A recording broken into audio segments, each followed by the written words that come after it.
Le journal. Bienvenue à tous et voici les titres du journal. Le COPIL apporte des éclaircissements sur la situation de la pandémie au Gabon. Les membres du comité de pilotage de riposte au Covid-19 étaient face aux médias pour en parler. Le silence des autorités face à la validation ou non de la phagaricine comme remède national pour contrer le Covid-19 inquiète les populations qui s'interrogent face à l'augmentation chaque jour du nombre de cas de contamination. La rédaction de Radio Gabon a réalisé un micro-trottoir pour recueillir leurs avis. Pian Sport, l'internationale gabonaise de judo Sarah Mazouz, testée récemment positive au Covid-19, rassure ses fans sur son état de santé. C'était les titres, dans un instant, les détails. Le saviez-vous? Il existe des gestes simples à connaître pour empêcher la propagation du coronavirus. On les appelle les gestes barrières. Quels sont-ils? Se laver fréquemment les mains avec un désinfectant à base d'alcool ou de l'eau et du savon. En cas de toux et d'éternuement, couvrez la bouche et le nez avec le coude fléchi ou un mouchoir. Jetez immédiatement le mouchoir et lavez-vous les mains. Évitez tout contact étroit avec une personne ayant de la fièvre et de la toux. Saluez sans se serrer la main. Évitez les embrassades. Nettoyez les objets et les surfaces souillées. Si vous présentez des symptômes de la grippe, fièvre, toux, éternuement, difficulté à respirer, ne vous rendez pas dans une structure sanitaire ou chez votre médecin traitant. Appelez le 1410.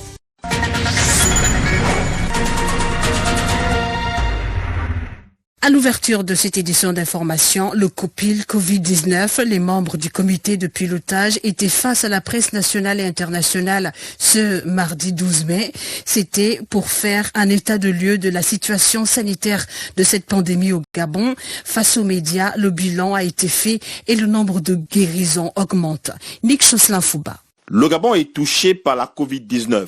Le nombre de cas augmente. Les membres du COPIL ont décidé d'apporter des éclaircissements et des informations de la situation du coronavirus au Gabon. Dr Guy Patrick Obian, porte-parole du COPIL. À partir du mois d'avril, notamment à partir du 21 avril, le nombre de cas s'est dédoublé. C'est-à-dire que depuis bientôt quelques temps, nous constatons que nous sommes passés de 30 cas par semaine et aujourd'hui, nous sommes quasiment autour de 100 cas jour.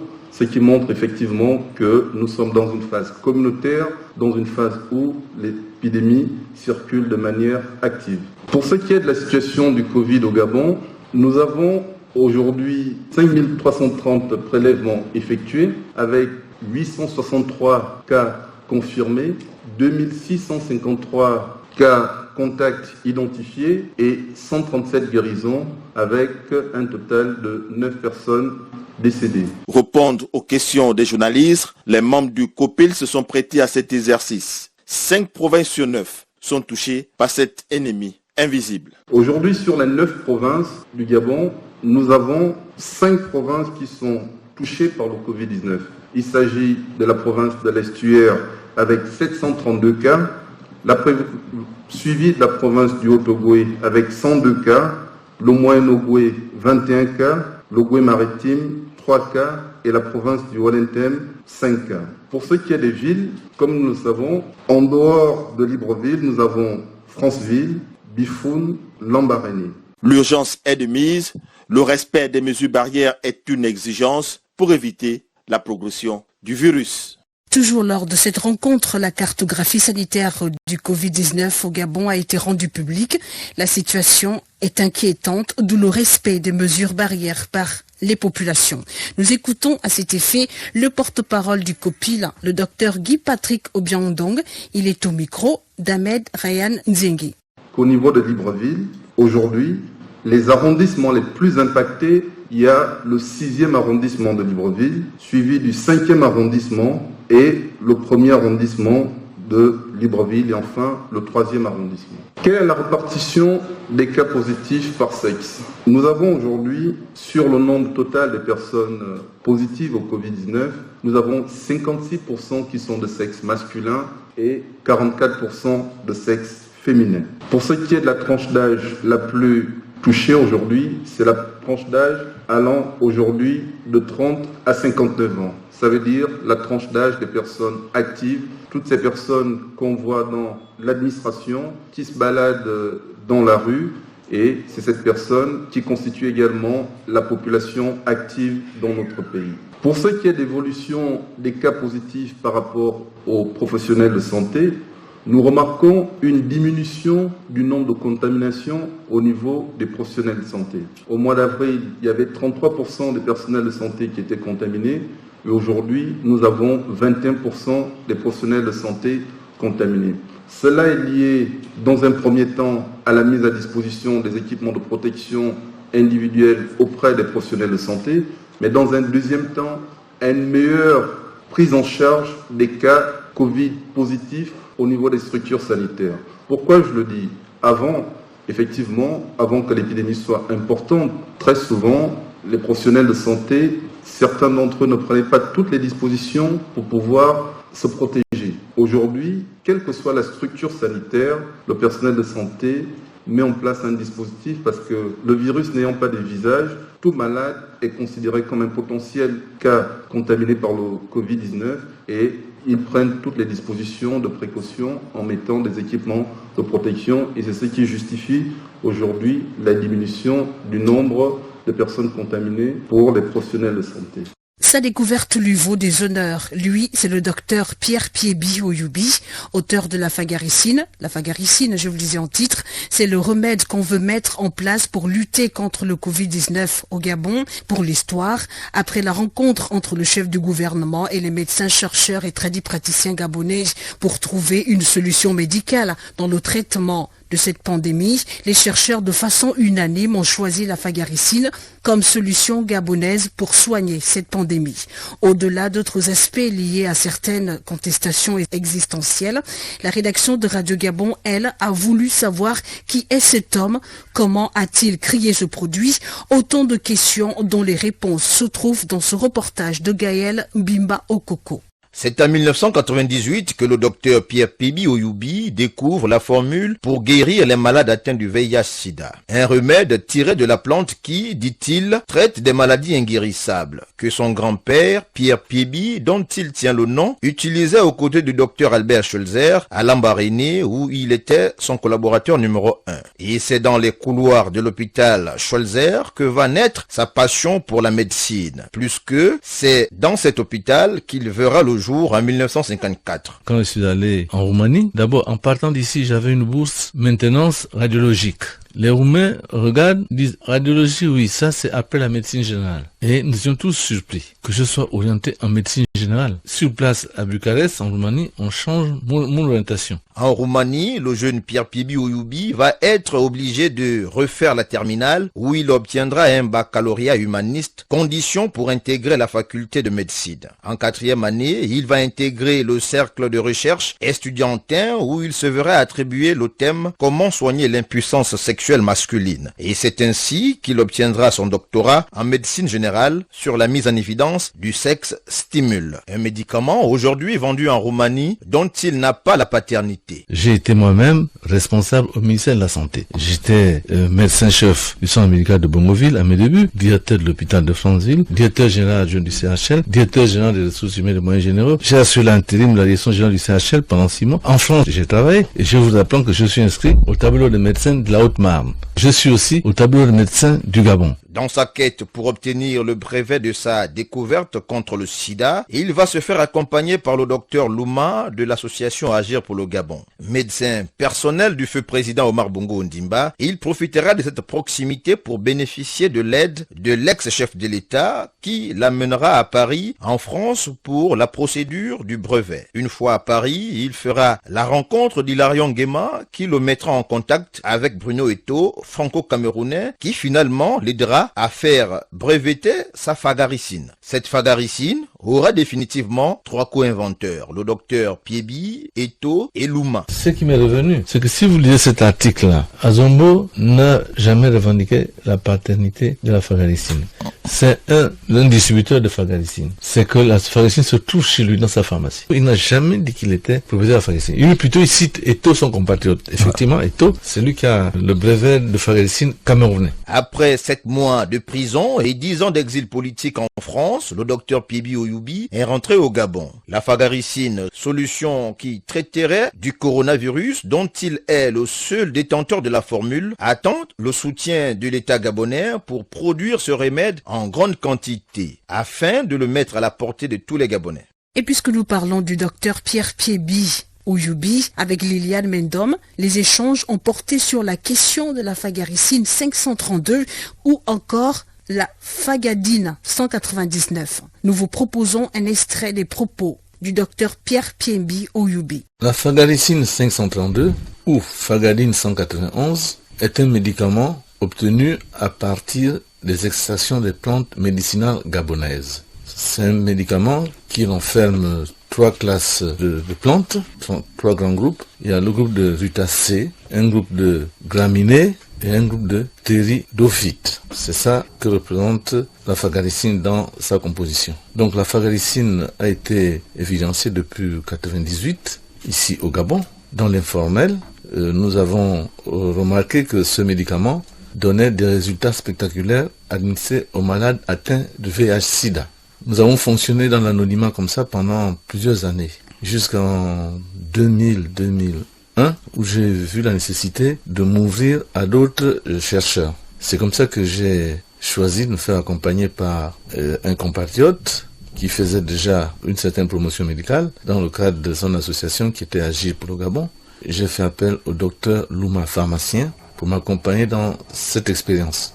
Le sujet fait la une des débats depuis l'annonce de la découverte ou de la proposition faite au gouvernement de prendre la fagaricine comme remède national de lutter contre le Covid-19. Le silence des autorités, la propagation rapide du Covid-19, toutes ces réalités poussent les populations à s'interroger sur un éventuel refus du gouvernement à utiliser la fagaricine et d'autres trouvailles ou la solution malgache pour guérir des patients touchés par cette pandémie. Je vous propose la réaction de ces populations. Elles ont été rencontrées par Edgar Kaba.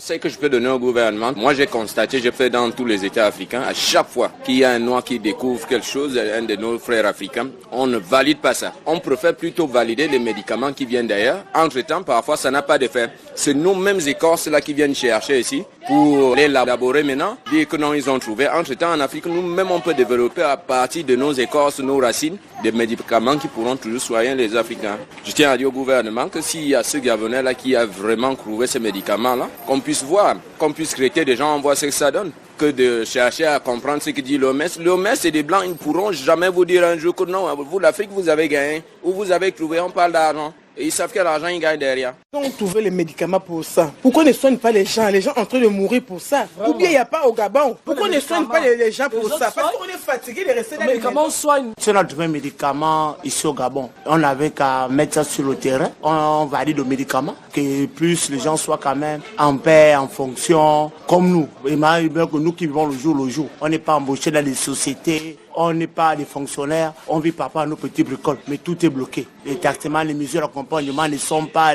ça. Ils ont donné un confinement total. Les cas augmentés. Ils ont donné un confinement partiel. Les cas augmentés. Et quelle est la solution? Forcément, il faut qu'on trouve une solution. Si un Gabonais qui a trouvé un antidote, on utilise l'antidote. Il faut qu'on soit quand même un peu en paix.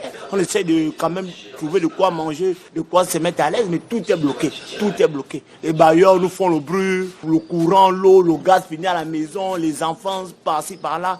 Si quelqu'un a trouvé quelque chose pour soigner les Gabonais, pourquoi on ne peut pas accepter qu'on nous soigne? Alors qu'au Cameroun, on a accepté d'autres tradis personnels qui soignent les Camerounais. À l'heure actuelle, il a soigné plus de 550 personnes qui se tiennent la vie. Mais pourquoi nous bloquons? Alors on veut que tout le monde doit mourir. Un, on n'a pas mangé. De deux, on nous met dans les maisons comme des prisonniers. Qu'est-ce que nous allons faire? Qui nous disent vraiment ce qu'on va faire à l'heure actuelle. Ils veulent qu'on meure de la faim ou bien on meurt de maladies.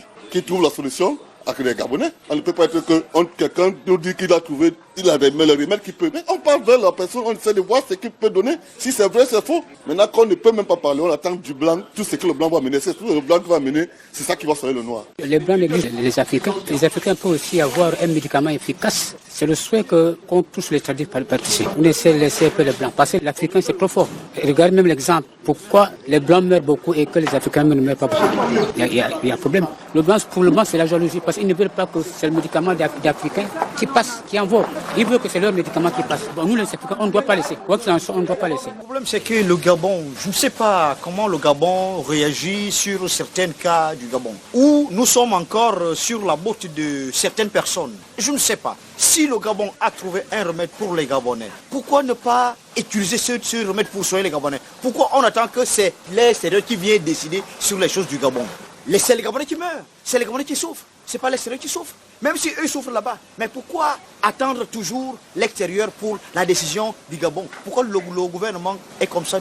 Pourquoi c'est le gouvernement gabonais qui est comme ça? Au Cameroun, en Guinée équatoriale, au Congo, à Madagascar. Mais eux tous, c'est des pays comme le Gabon, comme le nôtre. Ils ont des présidents. Ils ont décidé, puisque c'est les autochtones et leur pays qui en souffrent, qui meurent. Ils ont trouvé un remède. Ils l'utilisent. Ils soignent les nationaux. Mais pourquoi ça? Toujours, il faut attendre que la décision vienne d'ailleurs. Distribution des kits médicaux au personnel de santé, le geste est de la Société du patrimoine. L'objectif est de permettre au personnel de santé d'être mieux protégé sur le terrain. Le reportage est d'Ahmed Réhan Nzengue. C'est en réponse à l'appel à solidarité du chef de l'État relayé par le gouvernement de la République, notamment par le ministère de l'Énergie et des Ressources hydrauliques, que la Société de patrimoine du service public de l'eau potable, de l'énergie électrique et de l'assainissement a procédé à la distribution du matériel médical de protection dans plusieurs structures hospitalières du Grand Libreville. De l'hôpital d'instruction des armées d'Akanda au centre hospitalier universitaire de Libreville en passant par le centre hospitalier régional de l'Estuaire, chaque structure a reçu les bras ouverts son lot de kit de la part des équipes de la SP. Marie-Thérèse Van Épouse Ndon-Obian, directeur général du centre hospitalier universitaire de Libreville. La Société du patrimoine vient de nous ajouter l'une des armes pour aller à la guerre contre le coronavirus. Essentiellement composé de solutions hydroalcooliques, des masques bavettes et des combinaisons de protection médicale, ce don de la Société du patrimoine vient à point nommé en ce sens qu'il contribue à la riposte contre le coronavirus et permet un tant soit peu une meilleure protection du personnel soignant, premier soldat dans cette bataille contre la Covid-19. Dr Eko Eni, directeur des services médico-techniques du centre hospitalier régional de l'Estuaire. Merci donc au directeur général de la Société de patrimoine. Ce don va aider pour optimiser un tout petit peu les moyens de sécurité pour le personnel. Engagée dans cette lutte contre la Covid-19, la Société de patrimoine du service public de l'eau potable, de l'énergie électrique et de l'assainissement intervient dans le cadre de sa politique de développement durable et de sa responsabilité sociétale qui consiste à apporter un soutien aux populations vulnérables en cette période de crise sanitaire. Karel Vanessa Manza, responsable développement durable de la Société du patrimoine, et Parfait Gildas Kombila, chef de division acquisition et gestion des compétences, nous édifie un peu plus sur cette action de haute portée sociale. Aujourd'hui, nous sommes présents ici pour apporter ces dons qui viendront aider ces personnels de santé qui sont en difficulté par rapport à la pandémie. Ça, c'est la deuxième phase. La première phase, c'était la contribution à la banque alimentaire qui a été mise en place par le gouvernement de la République. Donc là, on est dans notre deuxième phase et il y a d'autres projets qui sont en cours. Le directeur général de la Société du patrimoine a mis en place une commission pour matérialiser la solidarité de la SP envers un certain nombre de structures. Pour nous, il était très urgent d'apporter notre aide principalement au personnel de santé. Dénommée SP Covid-19, cette opération de distribution du matériel médical de protection est en droite ligne avec les aspirations des plus hautes autorités qui placent la solidarité au centre de leur action. En réaction à l'appel à la solidarité nationale par le chef de l'État Ali Bongo Ondimba, le coordonnateur général des affaires présidentielles Nourdine Valentin Bongo Ondimba fait don d'une importante quantité de denrées alimentaires au département de Logoué-Létili, un geste pour aider les populations à faire face aux contraintes imposées par la pandémie du Covid-19. Depuis Franceville, nous avons la correspondance de Guy Machupa Sangwe-Taba. Du riz en quantité, de l'huile, mais également beaucoup de savon et des vivres frais, notamment du poisson et du poulet, repartis à plus de 200 foyers du département de Logoué-Létili, une aubaine en ce temps de crise sanitaire pour près de 4000 personnes impactées par ce don du coordonnateur général des affaires présidentielles, Nourdine Bongo Valentin. Toute la population est contente du don du coordonnateur général des affaires présidentielles. Les populations de Malundu lui remercient infiniment. Vraiment, c'est tombé du ciel. Personne n'a rêvé à cela. Chaque famille a reçu un kit. Merci pour les denrées alimentaires. Telle a été la réaction dans les deux cantons, Lola et Malondou. Mais pour une meilleure traversée de la période difficile actuelle, les populations dans ce département frontalier au Congo voisin ont demandé des équipements de protection. Devant l'obligation de porter le masque, n'est-ce pas, hors de sa maison, nous souhaiterions qu'on nous envoie des masques, des bavettes. Ça nous permettra de nous balader en sécurité. En sa qualité de président de la coordination départementale de riposte contre la Covid-19, c'est le préfet Strauss Moshonga Temba qui a supervisé la distribution de ce don, en même temps qu'il a rappelé à ses administrés la nécessité d'appliquer au mieux les mesures barrières. Franceville, Guy Madjoupa Sangwetaba. Nous parlons également de la célébration de la Journée internationale des infirmières et infirmiers ce mardi 19 mai. Le thème retenu cette année, soins infirmiers dans le monde. Et nous allons dans ce journal à la découverte de ces métiers avec Aude Giviga. Personnel de santé, l'infirmier a pour rôle d'effectuer des soins de nature préventive et curative afin d'améliorer la santé d'un patient. Quel est le parcours à suivre pour le devenir et quel est son quotidien? Priska Ilama Mombo, infirmière à l'hôpital Sino-Gabonais Égypto. Pour devenir infirmière, on peut passer par plusieurs écoles. Nous avons l'école publique qui est l'INFAS. Comme école privée, nous avons l'école privée des paramédicaux qui forment les infirmières et infirmiers assistants pendant une période de 2 ans. Après 2 ans, vous obtenez le diplôme d'infirmière. Dès la première année, là-bas, vous avez la possibilité d'aller en stage. Le métier d'infirmier est un métier important parce que tu aides des personnes, tu soignes, tu contribues à la guérison. En exerçant ce métier noble, les infirmiers font face à plusieurs difficultés. Nous rencontrons plusieurs difficultés dans ce métier. Nous avons un manque de matériel. Nous avons un manque de médicaments, le manque de personnel, manque de matériel parce que lorsqu'un patient arrive pour une urgence, il faut aller au bloc et que le bloc n'est pas prêt, il n'y a pas de matériel, il n'y a pas de machine, il n'y a pas tout ce qu'il faut. À l'occasion de cette journée mondiale, au Gabon comme ailleurs, aucune manifestation n'a été effective pour cause de coronavirus. Le confinement de la capitale gabonaise a permis à certains artistes, peintres et dessinateurs de faire ressortir leurs talents à travers les réseaux sociaux, notamment sur Facebook. Durant 1 mois, ils ont exposé leurs œuvres de manière virtuelle pour rester en contact avec les amoureux d'art sur toile. Le reportage est d'Ahmed Beni Evaka. En visitant les pages Facebook de nos artistes gabonais du secteur graphisme et dessin, l'équipe de Radio Gabon est tombée sur une exposition virtuelle et collective dénommée Le Mois des Masques.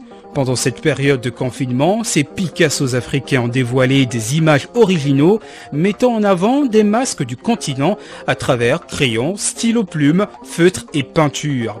L'idée de cet étalage était de présenter aux fanatiques du dessin la passion et le rêve qui animent ces artistes au quotidien sous un autre regard, en les invitant bien évidemment à contempler les mixtures de l'abstrait et du concret. Ce nouveau concept d'art, on le doit à l'artiste graphiste Koray King, qui, lors d'une interview sur Gabon Media Time, dit que le masque est le visage d'une tradition, il est comme le symbole d'une pièce, en ajoutant que derrière, il y a toute une civilisation qui s'identifie, une notion de vie, un circuit éducatif. Une manière pour lui de rehausser le patrimoine culturel gabonais à travers le graphisme, des peintures et de l'imagination. Car comme le disait Victor Hugo, l'art, c'est le reflet que renvoie l'âme humaine, éblouie de la splendeur du beau.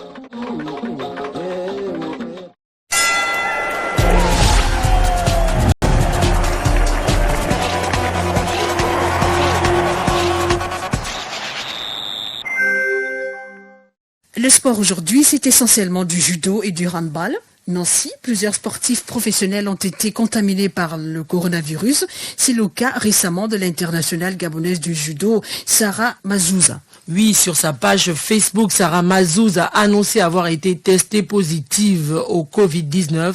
En quarantaine au Canada, la judokate gabonaise reste sereine. C'est ce que nous apprend notre reporter David Maguena. La médaillée d'or des derniers Jeux africains au Maroc 2019 est la première sportive gabonaise à être testée positive au Covid-19. La judokate rassure ses fans. Sarah Mazouz. Je me sens bien. Sur le plan psychologique, je m'étais préparée mentalement à ça, donc ça va très bien. Physiquement aussi, ça va. J'ai juste été malade 3 jours, donc je pense que j'ai vraiment eu la version gentille du virus. Placée en quarantaine depuis qu'elle a été testée positive au coronavirus, l'internationale gabonaise de judo va devoir attendre la fin de la maladie pour ne pas contaminer plusieurs personnes. Je suis en quarantaine, je dois attendre de ne plus avoir aucun symptôme après 14 jours pour pouvoir sortir à nouveau de chez moi et ne pas prendre le risque de contaminer certaines personnes. Après le report de la grande messe du sport qui devrait se tenir du 24 juillet au 9 août 2020, et les championnats d'Afrique seniors de la discipline, Sarah Mazouz prend acte de la décision des organisateurs. Il faut respecter les mesures qui sont mises en place et accepter le report des JO. Entre-temps, oui, les championnats d'Afrique ont été reportés. On attend simplement de pouvoir la remettre en marche. Entre-temps, on essaie de garder la forme le plus possible.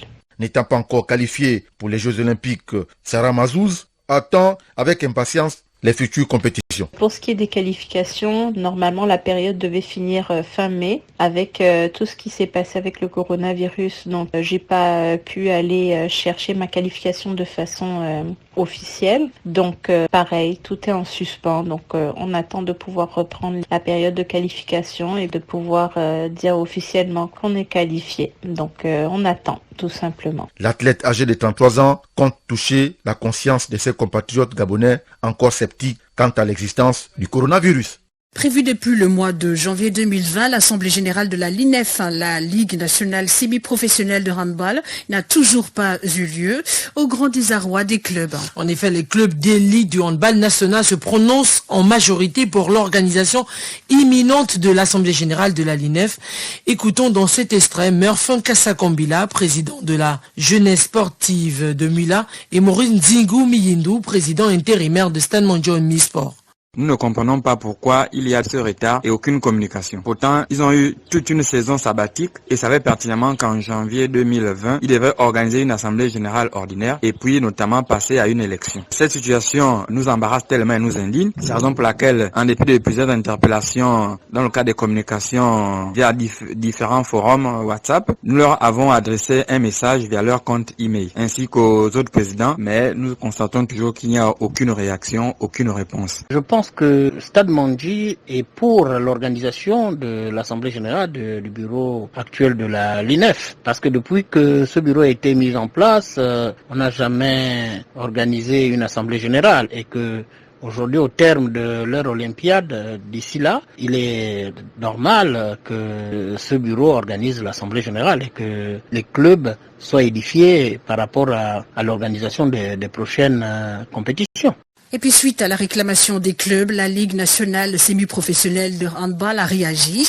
La LINEF dit mettre tout en œuvre pour la tenue dans les prochaines semaines de son assemblée générale. Oui, très attendu, la LINEF veut rassurer les clubs quant à sa volonté d'organiser son assemblée générale. Tout semble prêt pour convoquer cette assemblée générale, comme nous l'explique son secrétaire général Aurel Mabika. Avant la réclamation même des clubs concernant l'Assemblée générale, il faut signaler que la LINEF était à pied d'œuvre depuis le mois de janvier. Nous étions en train de travailler sur la rédaction des rapports moraux et financiers parce qu'il faut dire que c'est 4 années d'exercice qu'il va falloir justifier. Donc nous sommes là-dessus, nous sommes dans la phase terminale de la rédaction et au temps opportun, nous enverrons cela au club comme disposent les statuts et règlements de la Fédération gabonaise de handball. Il était quand même difficile de décider s'il va falloir travailler pendant le temps de confinement. Il faut rappeler que la pandémie du Covid-19 touchait tout le monde, donc personne ne pouvait prendre le risque de sortir de là et aller travailler.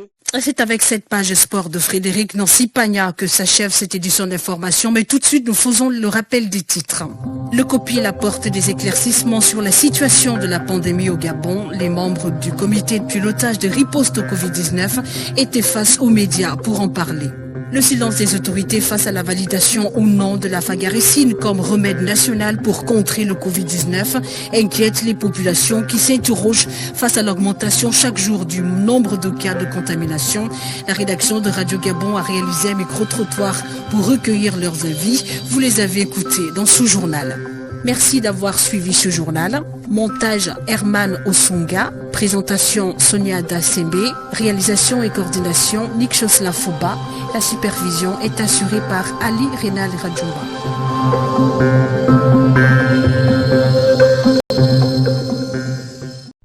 Vous êtes câblé sur Radio Gabon émettant de Libreville, 88.7, 96.5 FM. Où que vous soyez, nous sommes avec vous.